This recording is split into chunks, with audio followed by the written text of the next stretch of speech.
చాలామంది విశ్వాసులు అడిగే ఒక పెద్ద ప్రశ్న, అక్క, నేను రోజు దేవుని స్తుతిస్తున్నాను, ప్రార్థిస్తున్నాను, ఎంతో సమయం దేవునితో గడుపుతున్నాను, అయినా సరే నా జీవితంలో ఎందుకు ప్రతిఫలం రావడం లేదు, నా కష్టాలు ఎందుకు తీరడం లేదు, నేను ఇంకా ఎందుకు సమస్యల్లో ఉండిపోతున్నాను.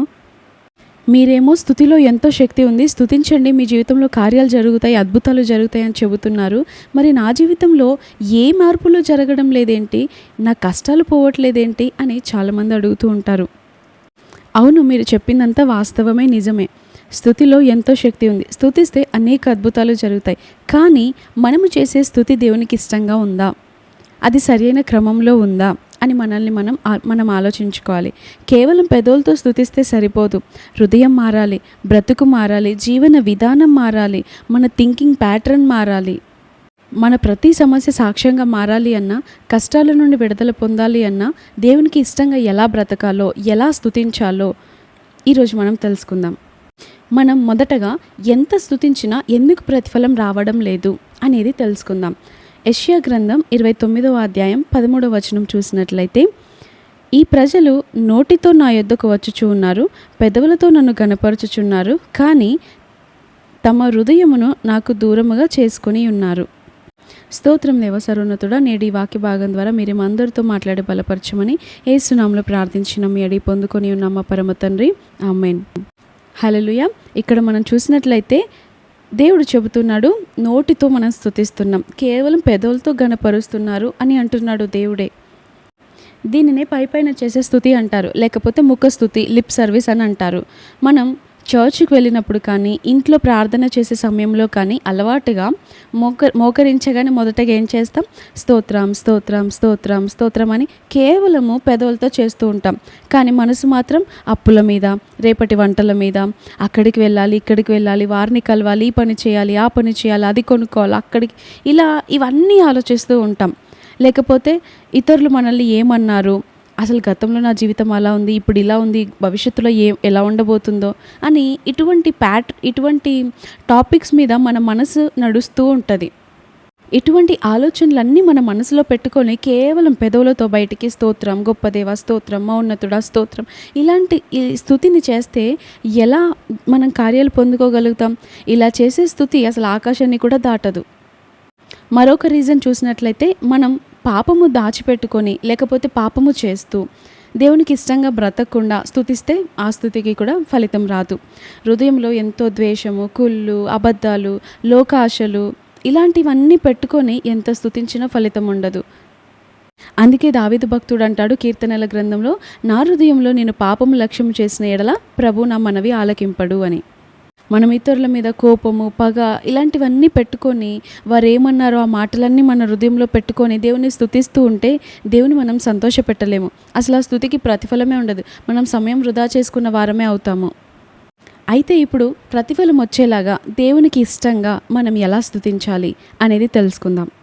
మనం దేవునికి సమీపంగా బ్రతుకుతూ శ్రమల నుండి విడుదల పొందడానికి మార్చుకొనవలసిన 3 ప్రాముఖ్యమైన విషయాలున్నాయి. మొదటిది మనం చూసినట్లయితే, యథార్థమైన హృదయంతో దేవుని స్తుతించాలి. మనం బైబిల్లో చూసినట్లయితే లూకా సువార్త 18వ అధ్యాయంలో అక్కడ మనం సుంకరి ప్రార్థన చూస్తాం. అక్కడ ధర్మశాస్త్రోపదేశకుడు దేవాలయంలో నిలబడి, దేవా, నేను వారానికి 2 సార్లు ఉపవాసం చేస్తున్నాను, దశంభాగం ఇస్తున్నాను అని గొప్పగా దేవుని ప్రార్థిస్తున్నాడు, స్తుతిస్తున్నాడు. కానీ అతని ప్రార్థనలో మనకు ఎంతో గర్వం కనిపిస్తుంది కదా. అదే సమయంలో మరొక వైపు సుంకరి ప్రార్థన చేస్తున్నాడు. ఎలా? రొమ్ము కొట్టుకుంటూ, దేవా, పాపినైన నన్ను కరుణించయ్యా అని యథార్థమైన హృదయంతో ఎలా ఉన్నాడో అలాగే చేస్తున్నాడు ఇంకా. అయితే ఇక్కడ దేవుడు ఈ ఇద్దరి ప్రార్థన విన్నాడు, కానీ ఒకరికి మాత్రమే ప్రతిఫలం ఇచ్చాడు. మనం సేమ్ ఇదే సిచ్యువేషన్ కయీన్ హేబేళ్ల గురించి ఆదికాండంలో చూస్తాం. అక్కడ కయీను అర్పణ అంగీకరించబడలేదు, కానీ హేబేలు అర్పణ మాత్రం అంగీకరించబడింది. అసలు కారణం ఏంటి? దేవుడేమైనా పక్షపాత? ఒకరి స్తుతి వింటాడు, ఒకరి స్తుతి వినడా? ఒకరి ప్రార్థన వింటాడు, మరొకరి ప్రార్థన వినడా? ఒకరి బలిని అంగీకరిస్తాడు, మరి ఒకరి బలిని అంగీకరించడా? అయితే వాక్యం సెలవిస్తుంది, దేవుడు పక్షపాతి కాదు. దేవుడు అందరికీ ఉపకారి, అందరినీ ఒకే రీతిగా ప్రేమిస్తున్నాడు. కానీ ఎవరైతే ఎక్కువగా ఆయనను స్తుతిస్తారో, ఎవరైతే ఎక్కువ సమయం ఆయనతో గడుపుతారో వారిని కూడా అంతే ప్రేమిస్తే ఎలా ఉంటుంది చెప్పండి? అప్పుడు న్యాయవంతుడైన దేవుడు అనబడుతుందా? కాదు కదా. దేవుడు ఈ విషయంలో మాత్రం న్యాయంగా ప్రేమిస్తాడు.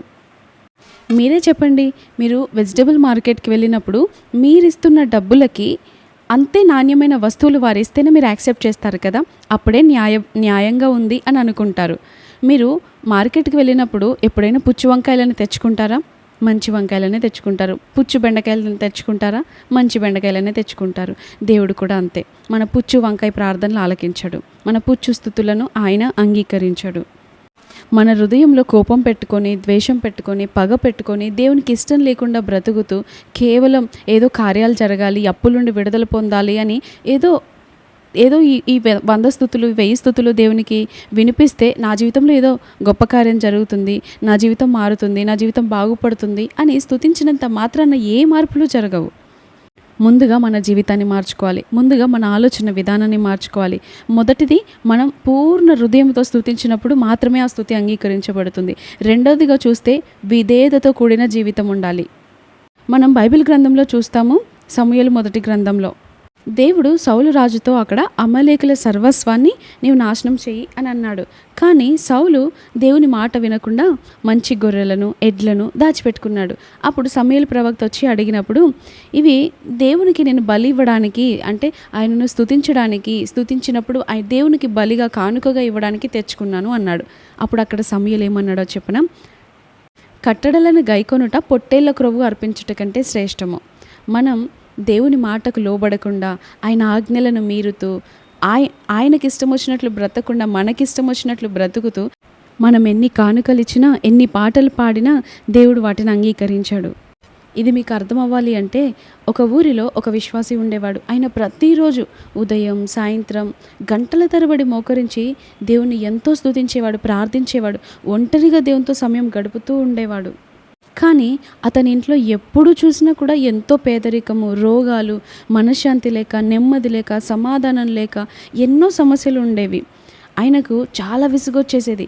అరే, నేను ఎంత స్తుతిస్తున్నా కదా, నేను ఇంత సమయం దేవునికి ఇస్తున్నాను కదా, నా ఇష్టాలన్నీ పక్కన పెట్టేసి నేను దేవునితోనే గడుపుతున్నాను, దేవునికి ఇష్టం వచ్చినట్లు ఉంటున్నాను కదా అని అనుకుంటున్నాడు.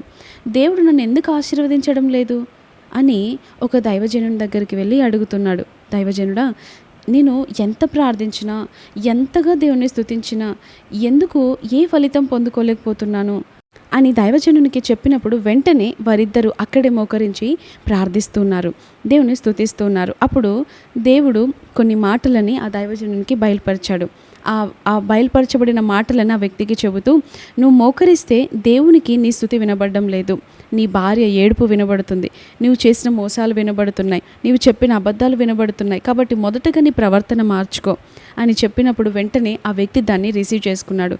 ఓకే, ఇది మొదలుకొని నా జీవితాన్ని మార్చుకుంటాను అని ఏదైతే విడిచిపెట్టాలో అది విడిచిపెట్టాడు, ఏది మార్చుకోవాలో అది మార్చుకున్నాడు, ఎలా బ్రతకాలో ఒక తీర్మానం తీసుకున్నాడు. అది మొదలుకొని ఎంతగానో మార్పు చెందిన తాను మోకరించి స్తుతించడం మొదలుపెట్టగానే తన జీవితంలో పెను మార్పులు చూశాడు. వెంటనే జరగలేదు, కానీ ఆ మార్పుని తాను స్థిరంగా కాపాడుకోగలిగాడు. ఎలా ఉండాలో అలా బ్రతుకుతూ దేవుణ్ణి స్తుతిస్తూ అలా జీవిస్తూ ఉంటుండగా కొద్ది దినాలకి, కొన్ని నెలలకి తన పేదరికం అంతా కొట్టివేయబడింది. తన జీవితంలోని అప్పులు కొట్టివేయబడ్డాయి.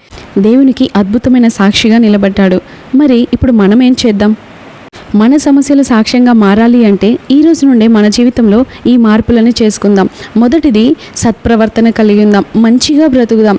ఆదివారం స్తుతించి సోమవారం నుండి శనివారం వరకు లోకంతో కలిసి జీవించడం కాదు, 24 గంటలు దేవునికి భయపడి జీవిద్దాం. కొత్త నిబంధనలో నాకు ఇష్టమైన ఒక మంచి మాట ఉంది. దేవుడు ఎందుకు చనిపోయాడో తెలుసా? మనం నిద్రపోతూ ఉన్నను సరే ఆయనతో సహవాసం చేయడానికి చనిపోయి తిరిగి లేచాడని వాక్యం సెలవిస్తుంది. అది ఎలా సాధ్యమవుతుంది? మనం నిద్రపోతున్నప్పుడు కూడా మన కలలో సైతం దేవుని స్తుతించాలి అంటే, ఆయనతో సహవాసం చేయాలి, ఆయనతో సమయం గడపాలి అంటే మనం దినమంతా గడిపితేనే కదా. మనం దినమంతా ఏదైతే ఆలోచిస్తామో, ఏదైతే మాట్లాడతామో, ఎలా అయితే బ్రతుకుతామో అదే రాత్రి కలలో వస్తుంది. మనం దినమంతా 24 గంటలు దేవునికి భయపడి లోబడి దేవుని స్తుతిస్తూ గడిపినట్లయితే రాత్రి కూడా ఆయనతో మనం సమయం గడిపిన వారం అవుతాం. నిద్రలో కలలో సైతం ఆయనను స్తుతించే వారంగా ఉంటాము. కాబట్టి మంచి ప్రవర్తన కలిగి బ్రతుకుదాం. రెండవది, ఎవరైనా మనల్ని బాధ పెడితే వారి మీద కోపం ఉంచుకోకుండా వారిని క్షమించేద్దాం. మనం క్షమించినప్పుడే మనం కూడా క్షమించబడతాం. అంత మాత్రమే కాదు, మన అర్పణ ఆయనకు అంగీకరించబడుతుంది. మూడవదిగా కృతజ్ఞతతో కూడిన విధేయత కలిగి ఉండాలి. శ్రమలు వచ్చినప్పుడు సనుక్కోకుండా, ప్రభువా, ఈ శ్రమలు, ఈ సమస్యలు నన్ను కృంగజేయడానికి వచ్చినా సరే నేను కృంగిపోవడానికంటే బదులుగా నేను నిన్ను స్తుతించాలని ఎంచుకుంటున్నాను ప్రభువా అని స్తుతిని ఎంచుకోండి. దాని ద్వారా మనం గొప్ప సాక్ష్యాన్ని పొందుకోగలుగుతాం. కాబట్టి మన స్తుతి ఏదో ఆచారంగా, అలవాటుగా కాకుండా అది మన జీవన విధానంలో ఒక భాగం అయిపోవాలి, ఒక పార్ట్ అయిపోవాలి. మన ఫోన్కి మనం ఛార్జింగ్ పెట్టకపోతే ఏ రీతిగా అది డెడ్ అయిపోతుందో, చచ్చిపోతుందో, మన జీవితంలో స్తుతి లేకపోతే కూడా మనం ఆ రీతిగా ఎండిపోతాం. దానియేలు చూడండి, మీరు చంపినా నేను చావడానికి సిద్ధమే, కానీ నేను మాత్రం స్తుతించకుండా ఉండలేను అని ఎంత గొప్ప తీర్మానంగా తీసుకున్నాడు. స్థిరంగా ఉన్నాడు, ఎంత బలంగా ఉన్నాడు, ఎంత స్తుతి వీరుడుగా ఉన్నాడు, ప్రార్థన యోధుడుగా ఉన్నాడు. అలా ఉండాలి మనం. సమస్యలు రాని, చావు రాని, ఏదైనా రాని, నేను ఆయనను స్తుతిస్తాను అని ఒక బలమైన తీర్మానం తీసుకోండి. అప్పుడు మనం మన గదిలో మోకరిస్తే చాలు, అద్భుతాలు ఆటోమేటిక్గా జరిగిపోతాయి. శ్రమల నుండి విడుదల పొందుకుంటాం. మన ప్రతి సమస్య సాక్ష్యంగా మారుతుంది.